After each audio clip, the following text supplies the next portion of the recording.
When the young people had begun to descend the avenue, Miette's thoughts reverted to the Jas which they had just left behind them. "I had great difficulty in getting away this evening," she said. "My uncle wouldn't let me go. He had shut himself up in a cellar where he was hiding his money, I think, for he seemed greatly frightened this morning at the events that are taking place." Silvère clasped her yet more lovingly. "Be brave," said he. "The time will come when we shall be able to see each other freely the whole day long. You must not fret." "Oh," replied the girl, shaking her head, "you are very hopeful. For my part, I sometimes feel very sad. It isn't the hard work which grieves me. On the contrary, I am often very glad of my uncle's severity and the tasks he sets me. He was quite right to make me a peasant girl. I should perhaps have turned out badly, for, do you know, Silvère, there are moments when I fancy myself under a curse. I feel then that I should like to be dead. I think of you-know-whom." As she spoke these last words, her voice broke into a sob. Silvère interrupted her somewhat harshly. "Be quiet," he said. "You promised not to think about it. It's no crime of yours. We love each other very much, don't we?" he added in a gentler tone. "When we're married, you'll have no more unpleasant hours." "I know," murmured Miette. "You are so kind, you sustain me. But what am I to do? I sometimes have fears and feelings of revolt. I think at times that I have been wronged, and then I should like to do something wicked. You see, I pour forth my heart to you. Whenever my father's name is thrown in my face, I feel my whole body burning.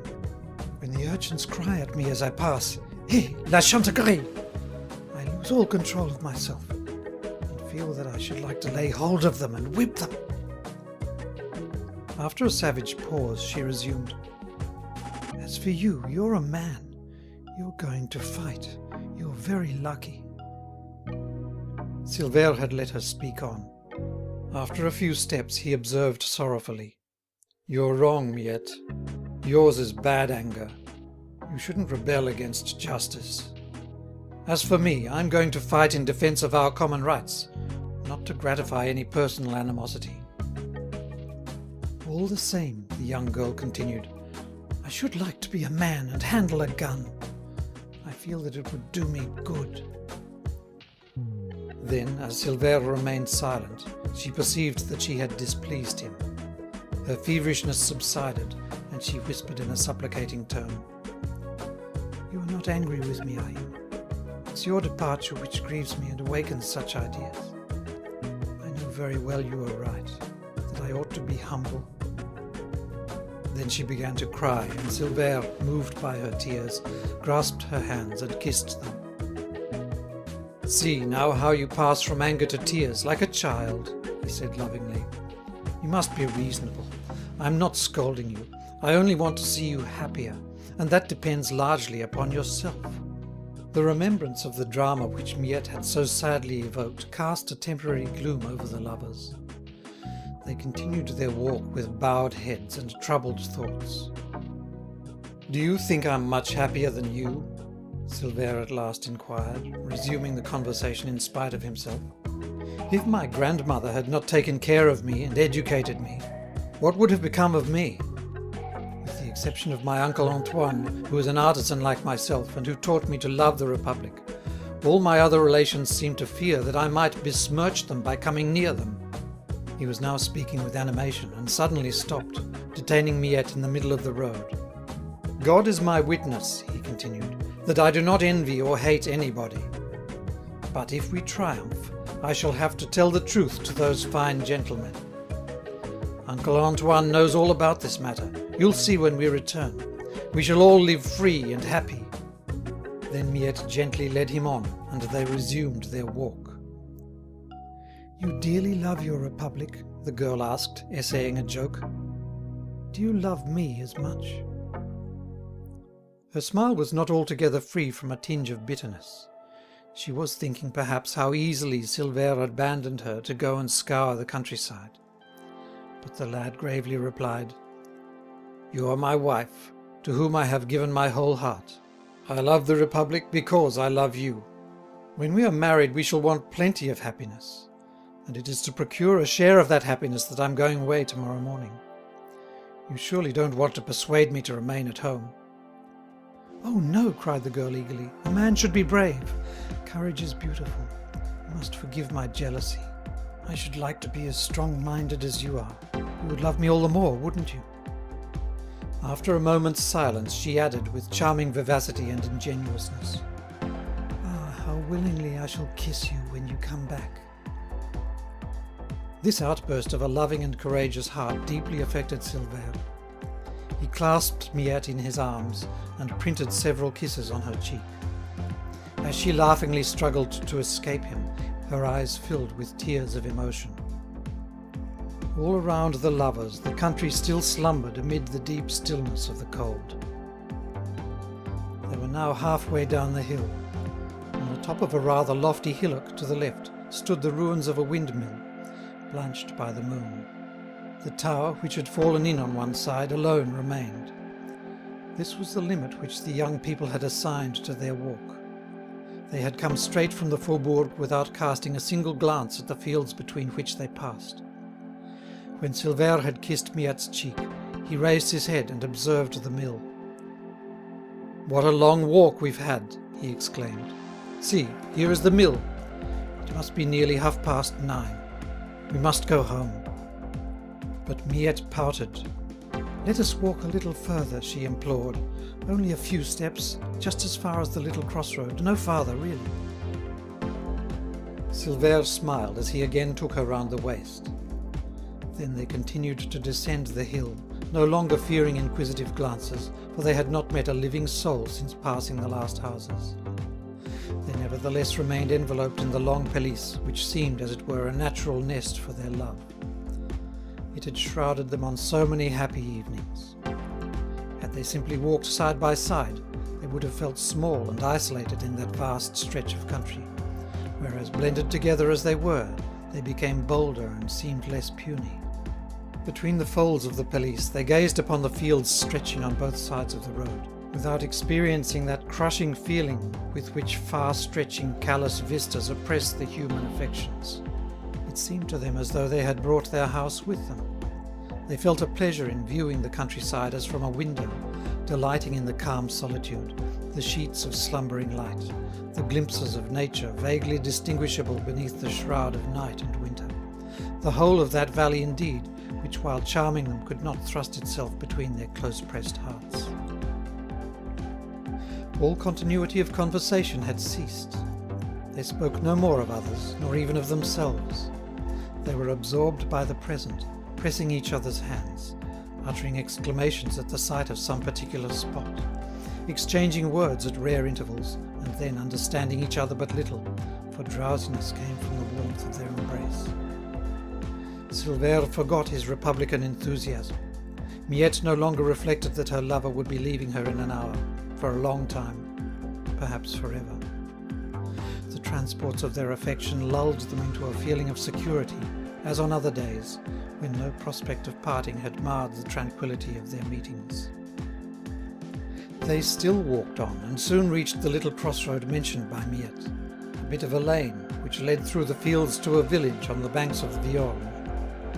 They passed on, pretending not to notice this path, where they had agreed to stop, and it was only some minutes afterwards that Silver whispered, "It must be very late. You will get tired." "No, I assure you I'm not at all tired," the girl replied. "I could walk several leagues like this easily." Then, in a coaxing tone, she added, "Let us go down as far as the meadows of Sainte Claire. There we will really stop and turn back." Silver, whom the girl's rhythmic gait lulled to semi-somnolence, made no objection, and their rapture began afresh. They now went on more slowly, fearing the moment when they would have to retrace their steps. So long as they walked onward, they felt as though they were advancing to the eternity of their mutual embrace. The return would mean separation and bitter leave-taking. The declivity of the road was gradually becoming more gentle. In the valley below there are meadows extending as far as the Viorne, which runs at the other end, beneath a range of low hills. These meadows, separated from the high road by thick-set hedges, are the meadows of Sainte Claire. "Bah!" exclaimed Silver this time, as he caught sight of the first patches of grass. "We may as well go as far as the bridge." At this Miette burst out laughing, clasped the young man round the neck and kissed him noisily. At the spot where the hedges begin, there were in those days 2 elms forming the end of the long avenue, 2 colossal trees larger than any of the others. The treeless fields stretch out from the high road, like a broad band of green wool, as far as the willows and birches by the river. The distance from the last elms to the bridge is scarcely 300 yards. The lovers took a good quarter of an hour to cover that space. At last, however slow their gait, they reached the bridge, and there they stopped. The road to Nice ran up in front of them, along the opposite slope of the valley, but they could only see a small portion of it, as it takes a sudden turn about half a mile from the bridge, and is lost to view among the wooded hills. On looking round, they caught sight of the other end of the road, that which they had just traversed, and which leads in a direct line from Plassans to the Viorne.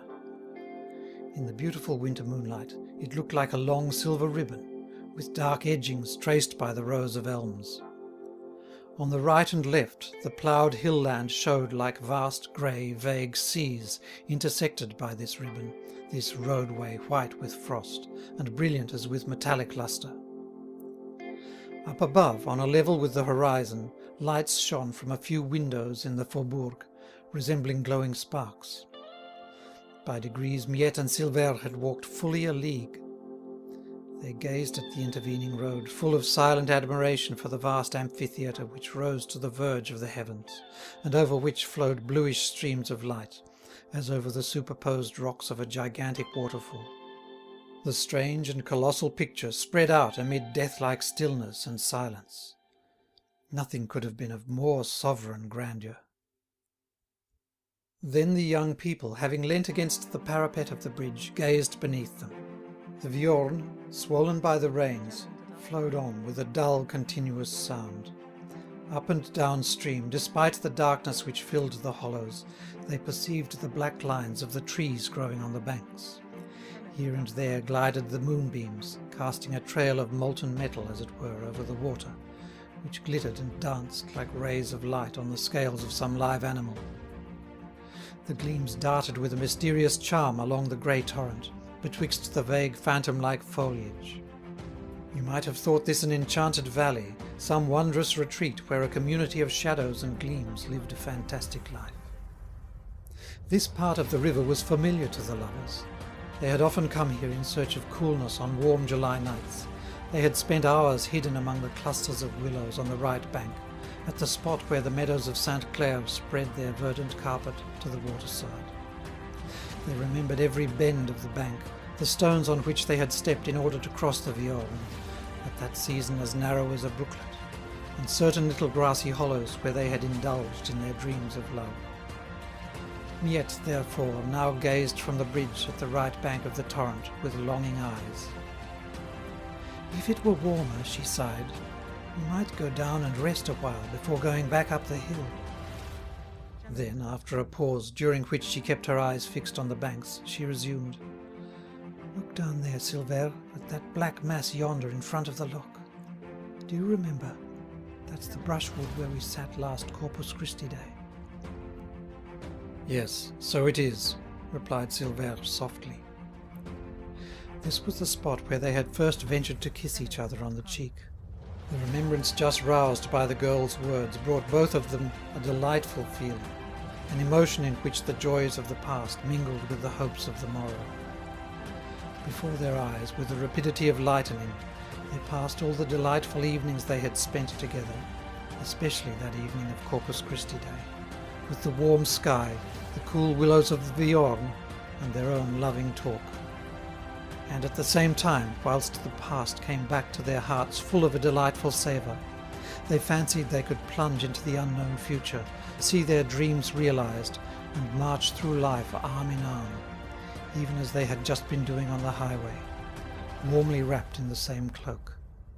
Then rapture came to them again, and they smiled in each other's eyes, alone midst all the silent radiance. Suddenly, however, Silvère